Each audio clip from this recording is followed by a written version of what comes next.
Hey guys, what's up?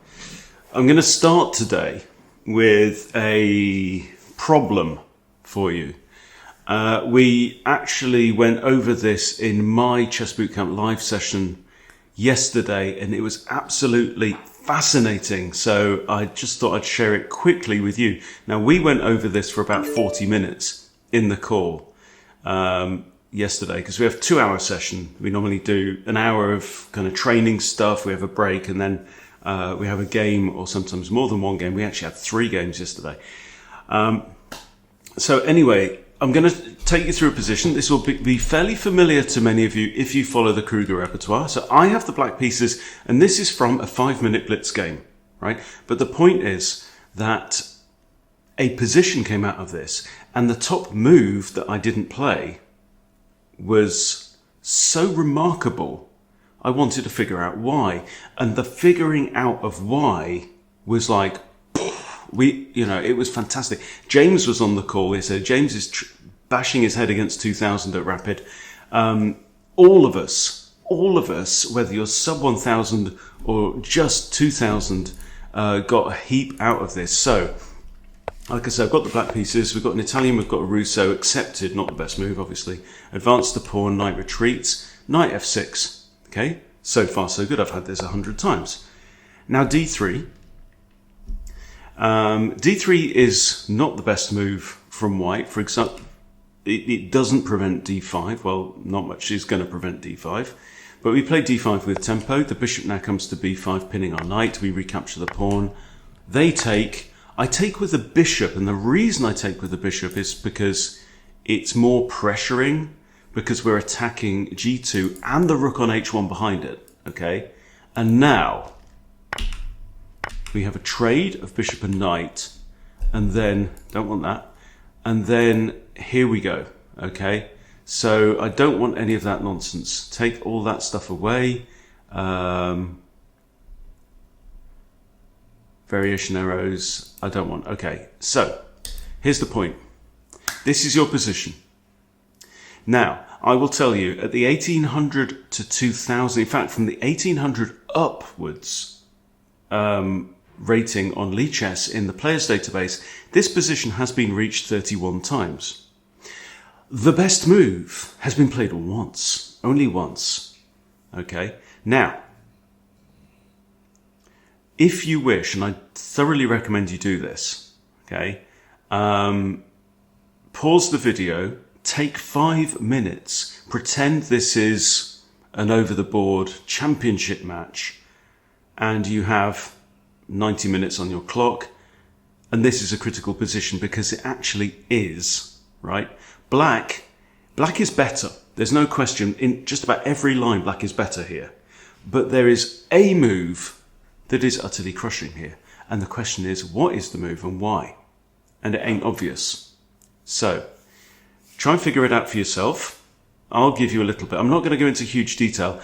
I will link to the study. I've got a study that shows you the 5 more commonly played moves, and then one that shows you the correct move. Okay. So yeah, pause now, and then I'll show you the correct move. Okay, so obviously the concern is that the bishop is pinned, right? The move I played in the game is queen e7. Okay, queen e7's fine. Queen e7 blocks the pin on the bishop, allows the bishop to move away, blah, blah, blah. But that ain't the point. We talked about all kinds of things. There's all kinds of moves here. There's bishop d6. There's bishop b4 check, which runs into c3. We looked at ideas of rook b8, then giving check, takes, all kinds of crazy things. Somebody's played king f7 before as black from here and lost. And obviously blocking with the queen on e7 or the bishop on e7, okay? All good, and black is better. However, they're not crushing. The correct move, let me show you, is actually bishop c5. And you're thinking, huh? What? Okay, well, let me explain. The most obvious human move here, which is not, I don't think the top engine move, by the way, is pawn to f3. What are they doing? Well, they're attacking the pinned piece. Okay? it's obvious. We're going to win material. But this is one of those situations, and this is why, to me, this position and this problem is a step to, if not master level chess thinking, but expert level chess thinking. And I'll show you why, okay? They attack our bishop. There's nothing we can do. We castle. Okay? They take our bishop. We take back. Okay? Even from here, look at the board. We've given up a bishop, right? But that's only material. And material is material, but it's not everything. You know, we're not Madonna. Okay? Look at the position now. Black has influence over a central part of the board with its pawns. The pawns, admittedly, are uglily placed, if that's even a word. We have a knight in the centre of the board. We've got two entirely open files, right? Our knight is anchored in the centre of the board by a pawn. Our queen is ready to come in, for example, here. This rook is ready to come over here. White has more material, but, and this is a key point, and James picked up on this very early on in our analysis together, because what I had them do was I had the whole group work together for 5 minutes or 10 minutes to suggest that, well, we started with analysing the board. What are the imbalances on the board? What's in our favour? What are our assets? What are our liabilities, strengths, weaknesses, that kind of thing. SWOT analysis, if you like. And key thing is, James put it this way. He said, look, we've got a rook, a knight, a bishop. Active, right? These are active pieces. 3, 6, 11 points of material, right? And by the way, the knight gets stronger the further up the board it gets, you know. So like here is just amazing for a knight. Any of these, really. It's just great. So that's a super knight. That is like a 5-point knight, right? This is a 1-point rook. These pieces here are still in the box. That is the point. White has more material, but white is only able to capitalize on having more material if white gets to use the bloody material. If the material stays in the bleeding box, then it's worthless. And the point is, we're going to crush white. We're going to crush white. And this is what I mean by the difference between expert to master level thinking and intermediate level thinking, which is where my head's at. Yeah? So, I mean, from here, I mean, look, feel free. I will share the study in the description of the video. But for now, we're going to go back to our speed run. So, on your marks, get set, go. Right? And my dear friend Jose has inspired me to be eviler and to be more positional by relentlessly stepping on my dick. So, Colin, appreciate it, mate. Thank you very much. Okay, and we have a king's pawn opening. So what do we do? Well, at the moment, I'm gone back to Vienna land. I'm an Österreicher in Wien. I'm an Austrian in Vienna. Okay. And breathe. So absolutely fascinating. And it came from a 5-minute blitz game. That's the point. It came from a 5-minute blitz game. And Stockfish stopped me in my tracks, saying actually the best move was what? Bishop c5? And funnily enough, Bishop c5 was a bit of a feature in my last speedrun game, which didn't go all that well. Okay.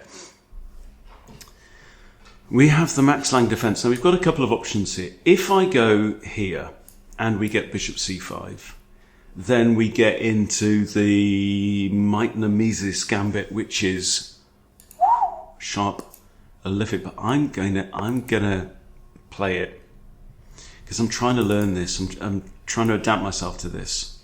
Now he might have played Bishop c5, but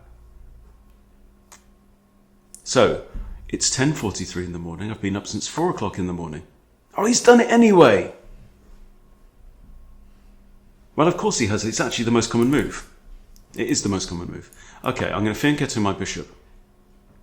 Bloody slow browser. Don't know what's going on with this. So this is my third pot of coffee, but it's also my last pack of coffee beans. So, knight out, very normal. Knight ge2, I think is the move. d3 is also super very natural. I mean, I could play bishop g5, pin the knight. You know, nothing wrong with that. I think knight ge2 though, now, and one reason is we don't want this knight coming in here. This guy can be a bit of a marauder. Okay, he's done that. I'm going to castle my king.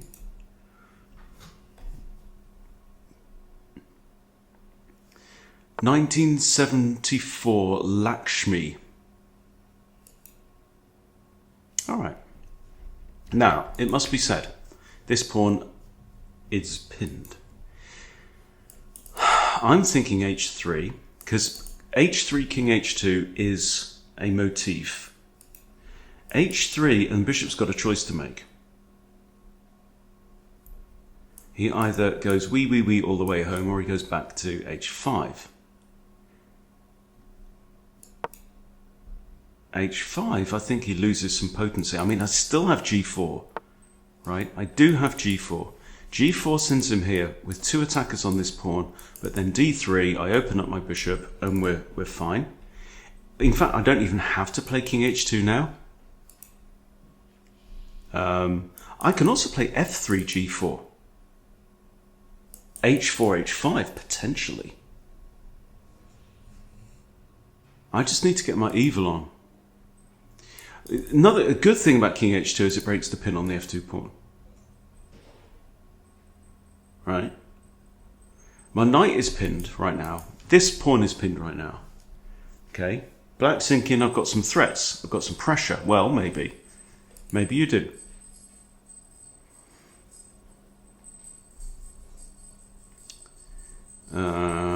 This is defended twice. That's, you know, one good thing about our... I don't know, do I? If I kick him here, he goes back here, right? He goes back to g6. Then what happens if I push h4? He has to move this pawn. It's the only way.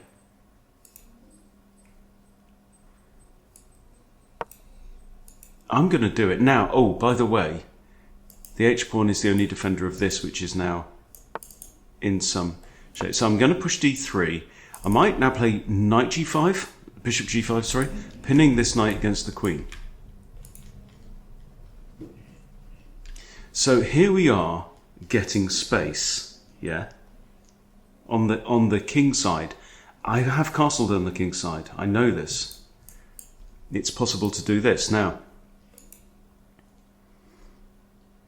I want to play f3. I can't right now. I might be forced to play king h2, f3. And we really are putting the, you know, we are suffocating these pieces. Look, this knight, this bishop, they just can't move. Now, is this a sign of going long? I wouldn't be unhappy to see that. I think now I might play king h2 to get out of the pin.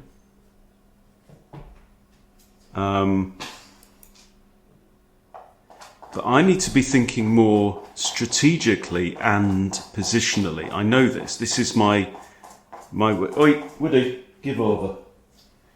You noisy bugger. These pieces are looking slightly unhappy now. This bishop is feeling like full of himself, but maybe not for long. Actually, in this Vienna system here, the done thing is to go after the bishop. So that's what we're going to do. We're going to go after the bishop.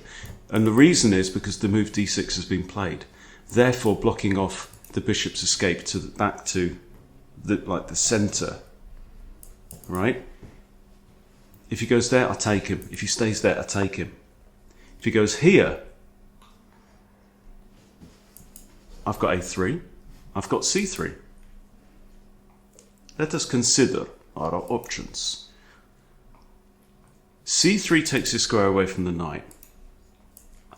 I don't know about that. I mean, my knight might have fun down that side. I don't know which side he's going to castle, so I'm thinking a3.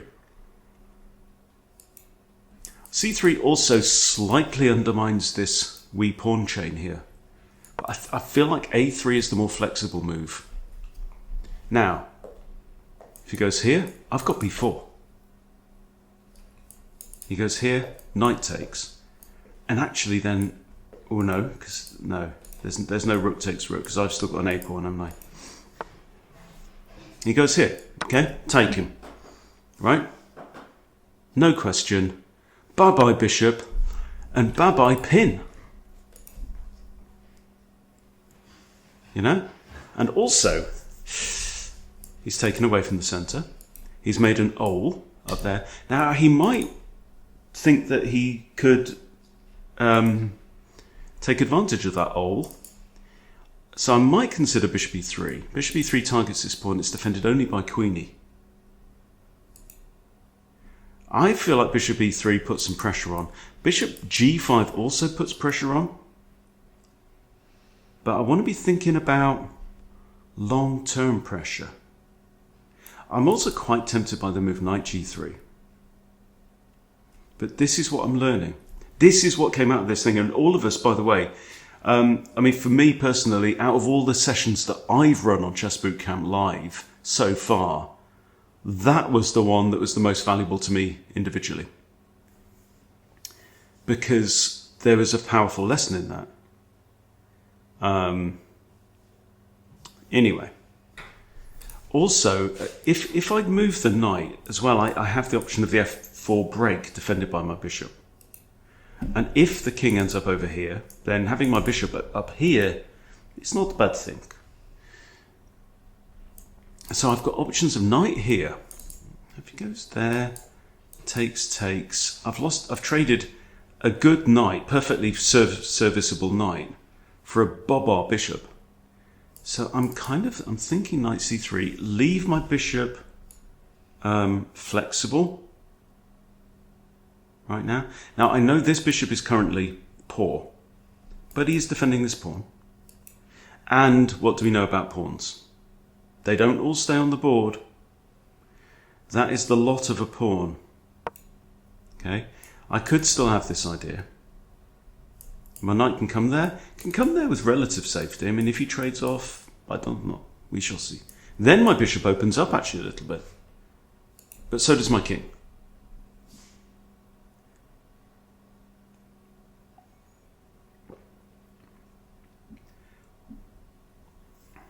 Opponent has taken 35 seconds over one move so far.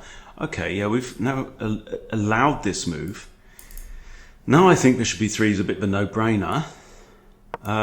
He wants me to take him so he can repair his pawns, I'm imagining. Yeah.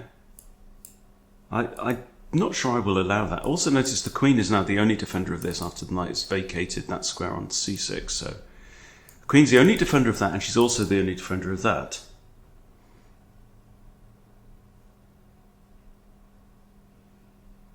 So the point is from that exercise again, just like it's running in as a background thing in my mind, background application.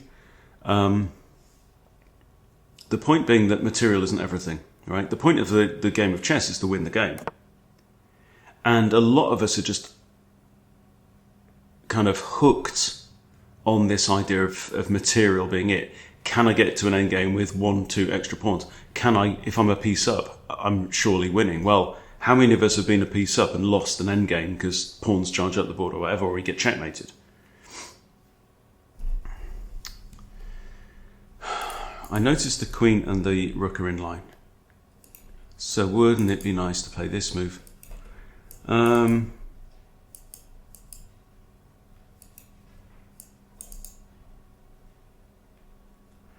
So it's a bit of an odd one, but, you know, that's where you find the great moves, is sometimes in the oddest places. If I was to put my knight on a4. But I'd imagine b5 would come. Knock him straight back. I could play this, but again, look, see how I've jumped straight into candidate moves? Like, very short-term thinking. What's critical? What is critical? Step back.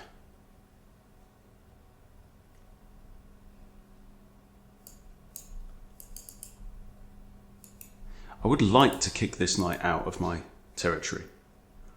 My opponent has these doubled pawns, and we have a semi-open d-file. Okay. If there takes. My bishop is fairly powerful.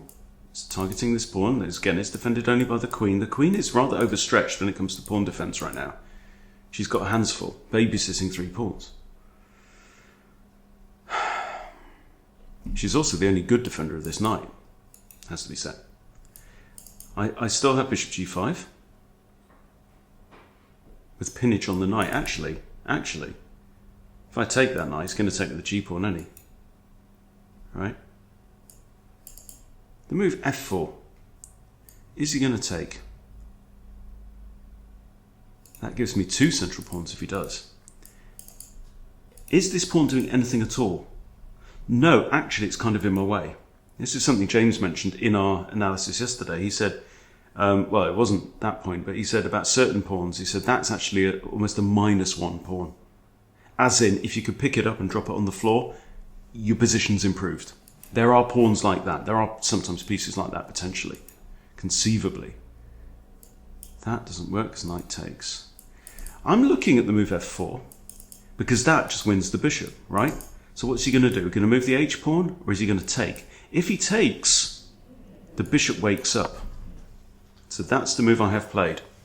I appreciate there's a lag in the browser because it's Firefox, isn't it?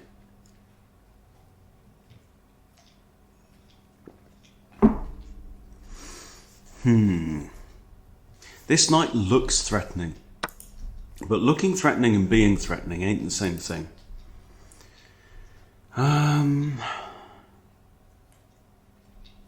I could take with a rook in theory. Do I want this bishop for the capture of the knight? I don't know. I feel like my bishop's kind of improved here. My bishops are, however, pointing at the wrong side of the board, considering where my opponent's king is. But things change. Okay, he's moved that pawn. He didn't have to move that pawn. It's defended by the queen. It was defended by the queen. Queen's now defending that, defending that.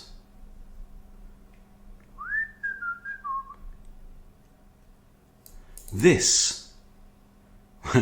I say this. You say, what? Bishop g5 hits the knight. This knight, we know, cannot not defend that knight. It would take it 3 jumps to defend it. There ain't no rook that can defend it. That's the move I'm playing. Right? It's all kind of a case of what does this bishop want to do? And I think this vandalism here is very nice. There ain't nothing he can do about it. If he pushes h3, it just gets worse. Right? And then his pawn is undefended after bishop takes, pawn takes. Because queen takes ain't going to happen. Bam, bam.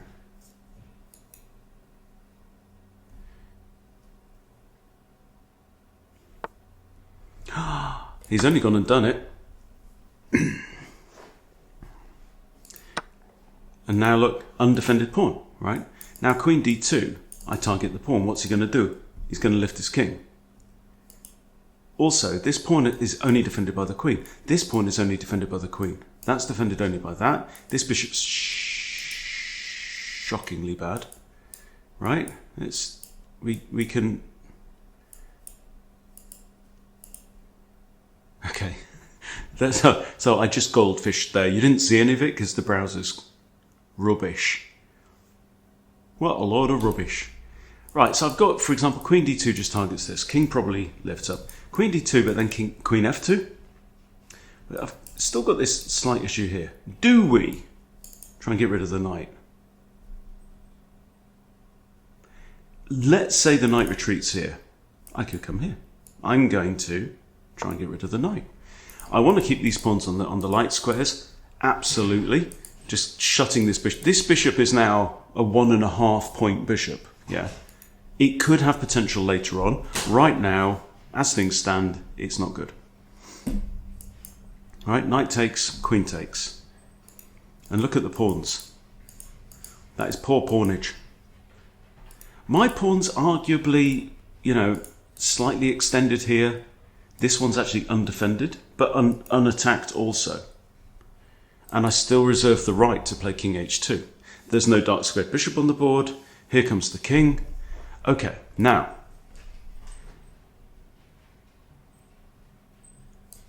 I could play c3. It doesn't materially damage this pawn. Well, not immediately.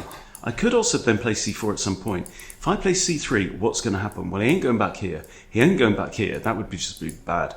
He either is going to go back there or he's going to be prompted to trade. So that's what I'm going to do. I'm going to pre-move the recapture as well, because I'm now to 6 minutes.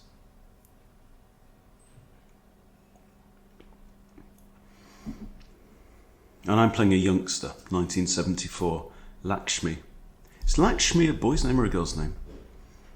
Anyone from India, let me know.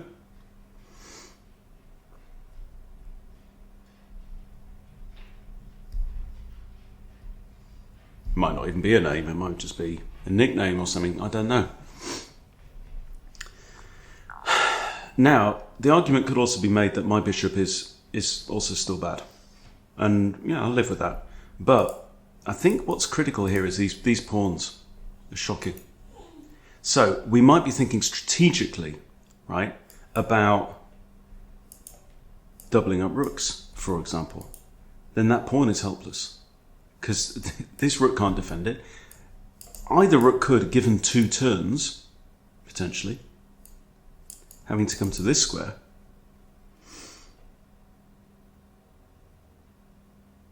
God, they're thinking now.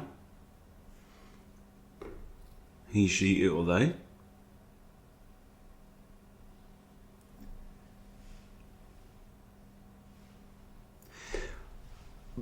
I breathed a sigh of relief when I remembered the strategy of going after that dark squared bishop, because that pin on f2 with my king there. Oh, he's gone backwards. Backwards he's gone there. Okay. Now I have this idea, but all that's going to achieve is he trades off his bad bishop for a really good knight. Yes, I'm forking the royal family, but it don't count for naught. I could put my knight here and then stick my rook there. That's an idea. So I'm thinking, right, my knight can't go there. Okay, so I've got a couple of ideas. I feel like my knight wants to move. Other ideas might include like queen here, maybe targeting this pawn, but how am I going to target it? Now I could target it from this square as well. If I go here, he just trades off his knight. And right now, his knight, I don't think it's better. I'm going to play knight g3, because I have to move. Still, his bishop is awful. Perfectly ghastly. I could jam my rook up his nose. And we know bishop can't take, because that's a royal fork. If I stick my rook up his nose, lift my queen, rook a f1, I'm threatening to take this pawn, might be the way to go. One of our 3 games that we played in the second hour yesterday, we played 3 games against Lee. It's a 2000 rated bot. And we lost our first one against the Birds opening, because we went a bit gung-ho. And then we won 2 really nice ones, one in the Smith Morra and one in the Vienna, that included a sack. 21 moves, I think it was. Really, really good game. So sign up for $9, month 1. It's normally $49, which is still fantastic value. $49 is gets you 8 to 10 hours, because sometimes you have bonus sessions as well, in a month. Okay, now this does not work, because bishop takes, knight takes. He's got rid of his bad bishop, right, which he would love to do. He would love to do this. I'm going to play this move quickly. Got 5 minutes now. He's on 11, but he took nearly a minute over that move. He was trying to figure out what was going on. And I'm still thinking it makes absolute sense. These pawns are a liability. Now, there will be a liability in an endgame, you know, if blood flows and dust settles, yes. He's also got double pawns here, right? So he's got 2 pairs of double pawns. And as things stand, I've got fairly good grip on the dark squares. This knight can't come in, right? So my instinct is probably rook f1, rook a f1. Sorry, rook f2, rook a f1, targeting this. What's he going to do? Is he going to push forward? Well, no. Okay, interesting. So that answers that question. If I do this, he can't sack his bishop here because I just take. So it's rook f3, not rook f2. Because, so I'm doing two things here. Now he might have ideas. I don't really want to play that. But now I also have the option of bishop f1, maybe bishop e2. So if he comes and attacks me, do I have to do this? I think I probably do. That's annoying. I mean, there may come a time when it's worth getting this bishop in. There we go. Okay? I think I have to do that now. And that, you see, is the downside of pushing c3.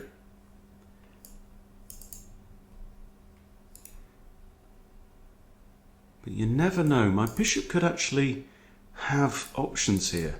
If I was... I don't want to push these pawns because I don't want to repair these for sure. His knight can't come in with a royal fork. That's good to know. And in fact, that de-encourages bishop f1. Never take my de-encourage eyes away from me. Now, that I hit the knight, but undefend this pawn. Maybe not nice. Might put my king here. I'm still in royal fork territory, though. You see how much better this knight... Hello? Hello? What's going on here? Now,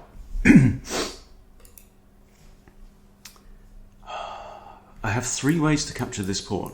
That's not necessarily the only moves. Now, g takes... pushes this bishop back. Knight takes, he's going to trade off.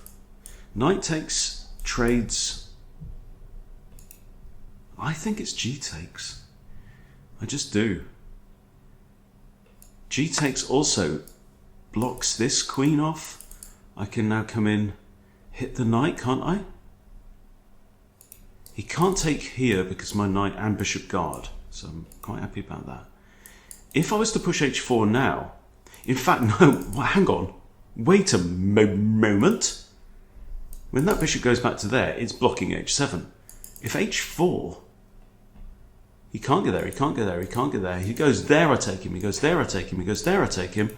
That knight is trapped. So, but he can't play his bishop there because I take that with check. So I'm thinking two moves deep there. And that's quite spectacular for 1300, 1400. Not everyone does that. Can't go there, can't go there. Can't go there, pawn takes. Can't go there, takes. Bishop takes, pawn take. Bishop takes. h4 it is. h4 it is, and also this scalp, I think, is a key scalp. Yeah.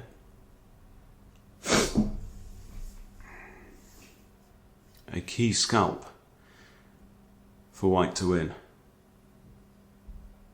And I confess I've been edgy about this kingside pawn action, pushing these pawns up, but everything has to be in context. Okay, right, this gives up the knight, and it's either going to be bishop takes or knight takes. If I take with a rook, he has queen takes here, winning a pawn. Ain't a biggie. If I take with the bishop, it defends this pawn twice. Actually, if I take with the knight, this pawn is undefended, so it's got to be the bishop, hasn't it? I also have a check, though. I have a check. He can't get there, he can't get there, he can't get there. Okay. So if I give check with the knight on h5, I declare the king shall retreat. Okay. Okay, well, I'm going to take with the bishop anyway. It's a bit of a no-brainer. It defends this, it defends this. That is defended twice, that is defended thrice. Okay, now what I'm thinking is, get the king the hell out of the G file. Right?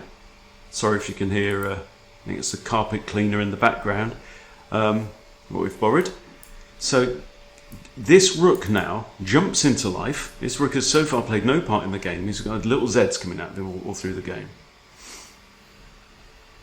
I think this is like +4 or more. Oh, hang on. Another idea even is push with check. King can't take the pawn because I get the bishop for free, yeah? So if I push with... Oh, he's run away. And I will run away. Okay, I think I think I have to move the king. And I'm thinking h2, just, if nothing else, just to put it on a dark square. Because I want to get this rook to there. But, okay, I've got 3 minutes 40.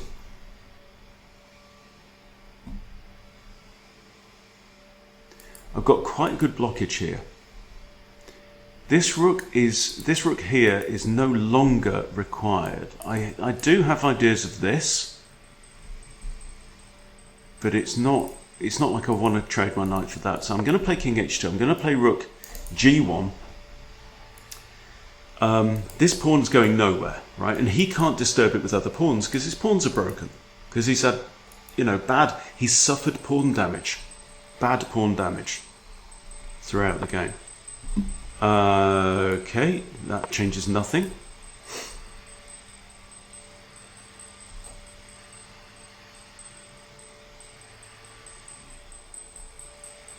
I could even double up my rooks, say on here, or I could swing my knight round there and stick my rook on g3.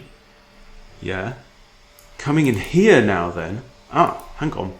So now this is more of a threat, because now it threatens queen and rook with a knight fork. Yeah. Okay, maybe he spotted this. Has he also spotted that he's now put his queen in line of a discovered attack by my rook? So can I get a free pawn here, for example? There, queen can't take, I take queen, win. Is there anything eviler I can do with the bishop? No. Okay. Welcome to Blitz. 3 minutes 26. My opponent has 7 minutes left on the clock, and the reason he's got 7 minutes on the clock is because he hasn't spent enough of it thinking. That's very arrogant of me to say that, but hey, we all do it. Oh, hello.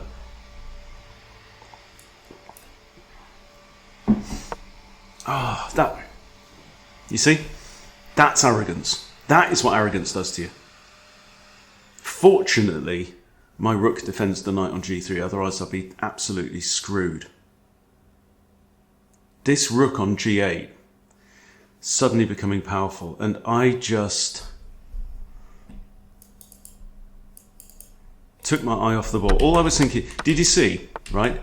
All I thought about was my own strategy. I completely didn't say what's changed with that move. Completely, hang on, my clock's ticking. Okay, he's taken this. I can't capture because my knight's pinned. Okay. Right, I have to get out of there. I now have 2 attackers on here. Okay. We're getting into blitzing now. I'm holding on to this idea. Now the bishop's come out of there, the king actually has an escape square on h7. Right, I'm also threatening this. Nothing, queen and rook can't take the knight on g3. That was... I mean, Jesus, how many times do we need to learn the same lesson? Yeah, I know I'm down on the clock, right? But how long does it take to scan a move and say what's changed? It's not like there's a million pieces on the board, is there? There's like 15, 20, max. Not bad. Actually, rook h1 is defended by the knight. This is defended twice. Queen must move out of the way. That is a check. King has to go here. I'd love to do that. And maybe I can if the queen moves. This, where is the queen going to go? Does it matter? Queen goes here, defending the pawn.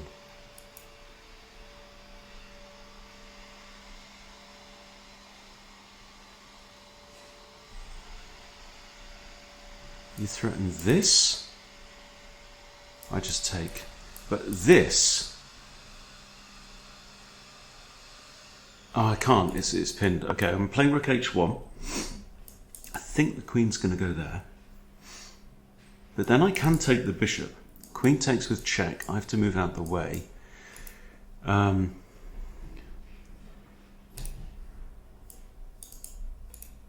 I take the bishop and queen takes with check, yeah, I haven't got time to take the pawn on h6 with check.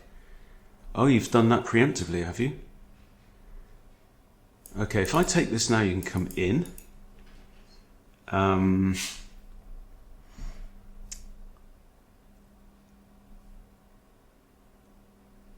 Do I put my rook back there? What do I do? You're also kind of pinning my rook. It's a kind of a pin.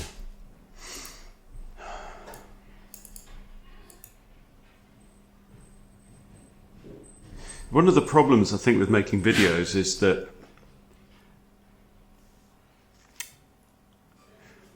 something happens with my accuracy.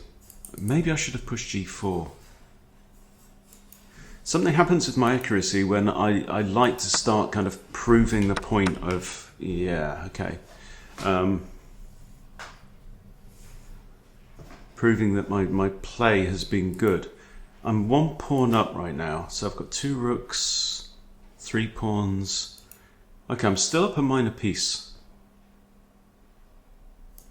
There, bishop takes. In fact, if that bishop moves, my queen could be in some trouble. So I do need to drop the queen back. This has suddenly got super sharp.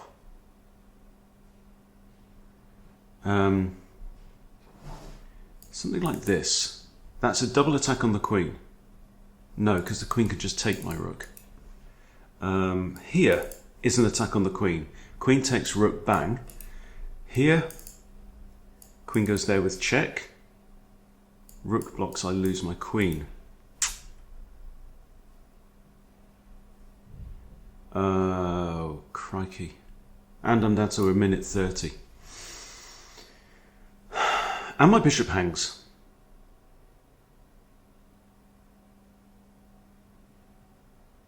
Do I take the pawn or do I retreat and shield? I'm going to retreat and shield.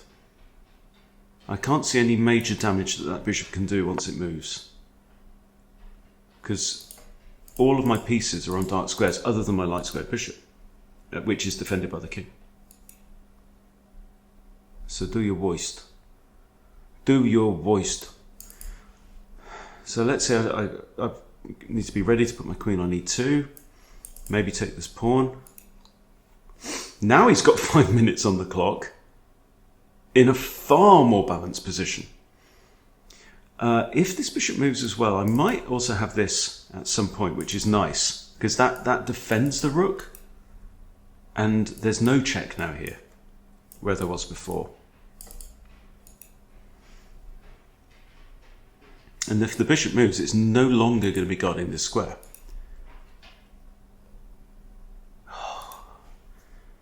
Why? How are you finding decent moves now?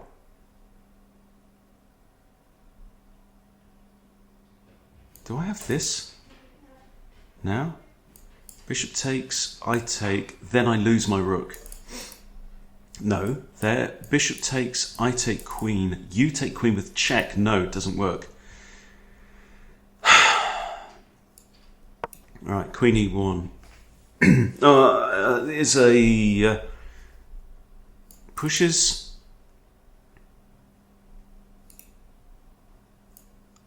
Do I have that? That's a double attack on the queen. Pushes, double attack on the queen. Queen can't take the rook because I take. Takes. Ooh, crikey.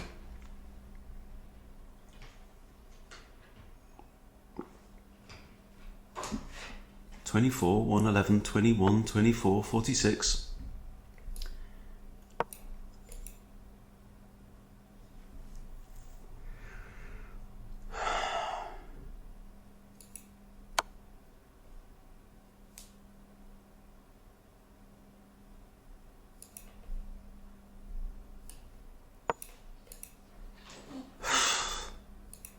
And suddenly I'm playing a 2000. Pawn takes, I can't go there because I get mated.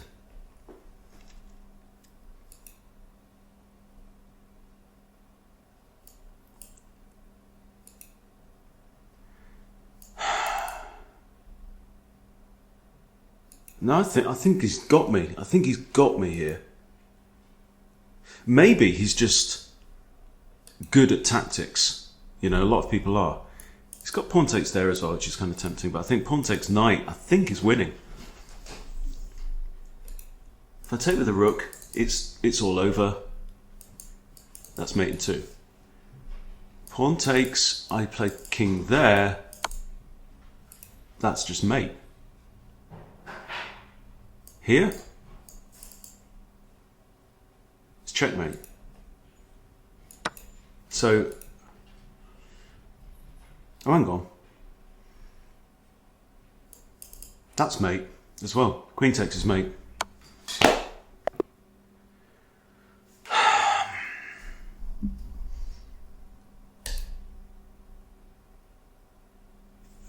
Another loss. Again, taking me down under 1400. Ooh, hang on. Did I miss?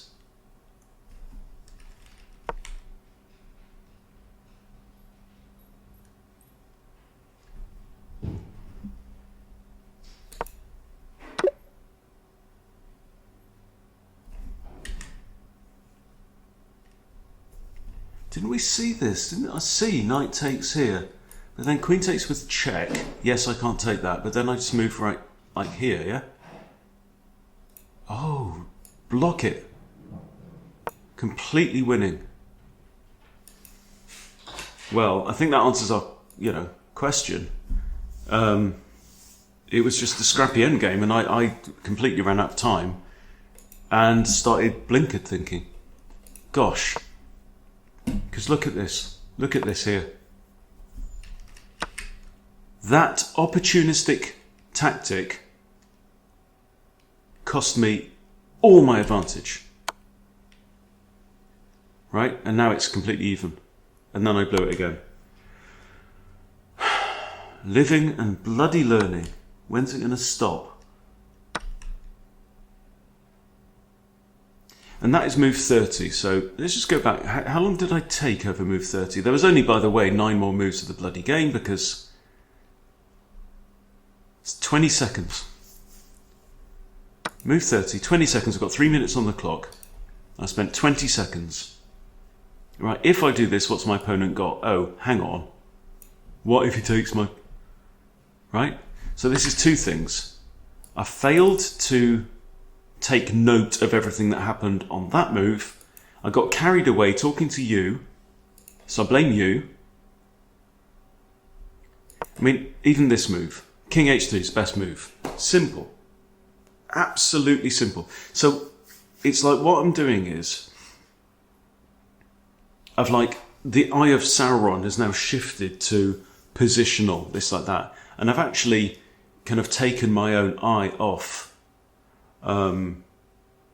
what has traditionally been a strong area of my play, which is the tactics side of things, and the basics, basic discipline.